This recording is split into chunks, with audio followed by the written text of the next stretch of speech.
ബംഗാൾ ഉൾക്കടലിൽ വീണ്ടും പുതിയ ന്യൂനമർദ്ദം. സെപ്റ്റംബർ ആദ്യവാരത്തോടെ ഈ ന്യൂനമർദ്ദം രൂപപ്പെടാൻ സാധ്യത. ഈ ന്യൂനമർദ്ദം തീവ്ര ന്യൂനമർദ്ദമായി മാറാനും സാധ്യത. സെപ്റ്റംബർ മാസം കേരളത്തിലും തമിഴ്നാട്ടിലും അതിശക്തമായ മഴ ലഭിക്കും.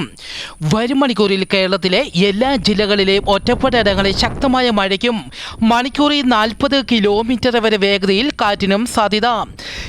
കേരള തീരത്തെ വീണ്ടും കള്ളക്കടൽ പ്രതിഭാസം. തിരുവനന്തപുരം കാപ്പിൽ മുതൽ പൊഴിയൂർ വരെയും കൊല്ലം ആലപ്പാട് മുതൽ ഇടവ വരെയുള്ള തീരങ്ങളിൽ ആഗസ്റ്റ് 28 വൈകുന്നേരം 5:30 വരെ 1.2 മീറ്റർ വരെ ഉയർന്ന തിരമാലയ്ക്ക് സാധ്യത. കന്യാകുമാരി തീരത്തും 1.4 മീറ്റർ വരെ ഉയർന്ന തിരമാലയ്ക്ക് സാധ്യത. മത്സ്യത്തൊഴിലാളികളും തീരദേശവാസികളും ജാഗ്രത പാലിക്കുക.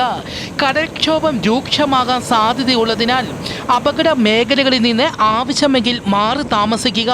മത്സ്യബന്ധന ബോട്ടുകളും വള്ളങ്ങളും കടലിലേക്ക് ഇറക്കുന്നത് ഒഴിവാക്കുക.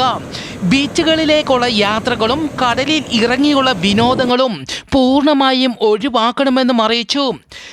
നേപ്പാൾ ടിബറ്റ് അതിർത്തിയിലുണ്ടായ പ്രളയത്തിന് കാരണം മഞ്ഞുമല ഇടിഞ്ഞത്.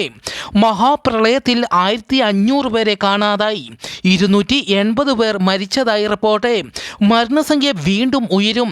പ്രളയത്തിൽ 288 ഇന്ത്യക്കാരെയും കാണാതായി. മേഖലയിൽ രക്ഷാപ്രവർത്തനം പുരോഗമിക്കുന്നു.